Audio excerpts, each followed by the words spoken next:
Well, I think to come and have an opportunity to join people that want to help the youth of this area, help the teenagers, and the Youth for Christ, I think it's fantastic. I was honored when I was asked and made it happen, and I'm glad to be here. And I think anytime you get a group of people that are really, really concerned, and every time I've been to Fort Wayne for something, well, basketball you see it because it's such a great basketball area, but when you come up here for the different events, people really want to make the community better. They know they've got a really good community here, but they want to make it even better. And Fort Wayne never rests on its laurels, and it never takes things for granted.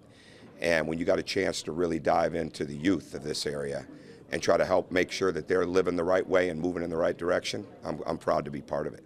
And we're grabbing you a few months before the season starts, this off season. A lot of hype around IU this year. Just talk about what it's been like in your summer and spring workouts. Well, we've had great togetherness building. We really have. Everybody, even when they were looking at the potential of leaving to go to the draft, they never wavered in their work ethic. And sometimes that happens, and especially after they make the decision. You see this like, they exhale a little bit like they can catch a break. Our guys went even deeper.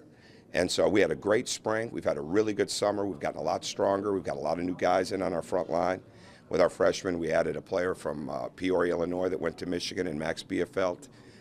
We've had to deal with James Blackman's injury a little bit, which set us back. But hopefully it doesn't set him back too much because he was having a great spring and summer. So we're really locked into what we have to get better at. They understand it. I can see the maturity coming more and more and what they have to do to be a better team. And that's where our minds are at. And just going back to James Blackman Jr., how have you seen him in his maturity handling that setback, and how is the knee feeling right now? Well, I think it's nothing compared to what he had to deal with in high school. And I think anytime you go through what he had to deal with when he got hurt his knee, and you recover as nicely and as rapidly and as effectively as he did, it's only going to make you stronger. And he's a very strong young man, a very smart young man. And what he's done is he's dove into what he can control. We've worked in, and I'm sure he's doing a little bit more now since they've been back home, but we dove into where we would work on his passing from a stationary position. We'd work on one-legged shooting. We'd work on both hands. We'd work on a myriad of angles to throw the ball because he's going to have to handle the ball a lot more for us this year. We wanted the ball in his hands more. And at the same time, he's got to be able to defend the ball even more. But he can become a more all-around player all the time, and he was working towards that. And so we didn't want to take any steps back from that, but his attitude has been tremendous. And even when he gets down a little bit when he's injured, he doesn't stay down because he's got a great spirit about him. I was a little bit late recording that first question. Can you just repeat what you're saying about being in Fort Wayne and talk about why you're here? Well, I think for the most part for me, anytime I'm in Fort Wayne, outside of recruiting, we come up for basketball, which speaks for itself, but people are really concerned about making the community better. And I think everybody in Fort Wayne knows they have a pretty special place. You don't run into too many people that are not proud to be in Fort Wayne, right? But it's very easy to rest on your laurels when you've got a really good community, and this one never does.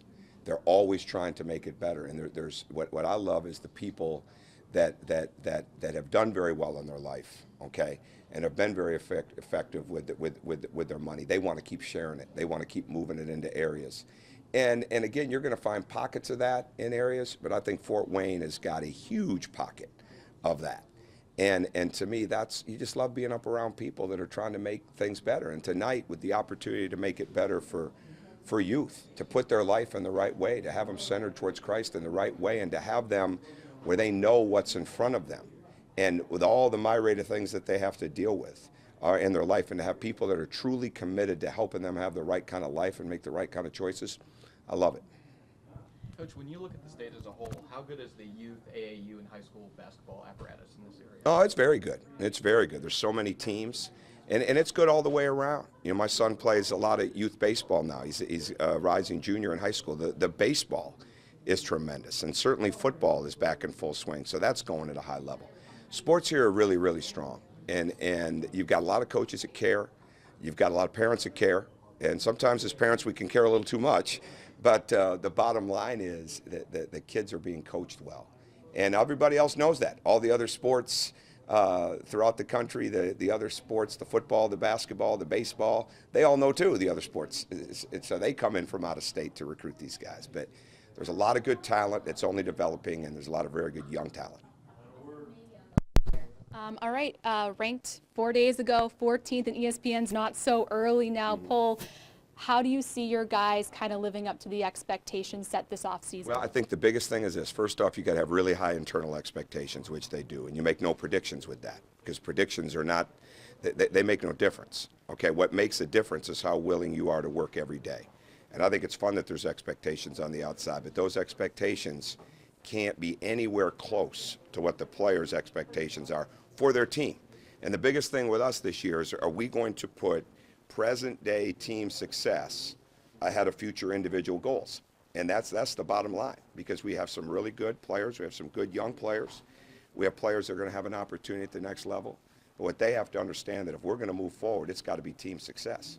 I mean, it absolutely has to be team success. And at the same time, we've got a very young front line. And we're very happy to add Max Bielfeldt, who I think is going to be a factor for us. But we're also looking at 3 freshmen that are over 6'8" that we're expecting to play for us and have an impact for us. So it's going to take a while for us to get that. But as long as our work ethic and our commitment to improvement and our commitment to togetherness and toughness stay strong, we'll make a lot of improvements. Everybody's super excited for Thomas Bryant. Have you seen his maturity build, especially with him probably getting a lot of playing time this season? Well, I think the biggest key with him is we got to remember, and I see this every day, this is one of the reasons we got him. We knew that he had a lot of developing to do. He had to get a lot stronger. He's a great kid. He just turned 18 a week ago Friday. I mean, think about that. And people are already putting expectations on him. I'll be very careful and patient with him, because we've seen how much strength he's gained this summer, how much his vertical has jumped this summer. Well, it needed to. You know, his lower body needed to get stronger. His upper body needed to get stronger. His vertical jump needed to improve. And so with that, now he's got to learn to play with that. But he's skilled. He works very hard, and he's going to be surrounded by some other good players. But we've got to let him grow up and be a freshman, you know, and that's the bottom line.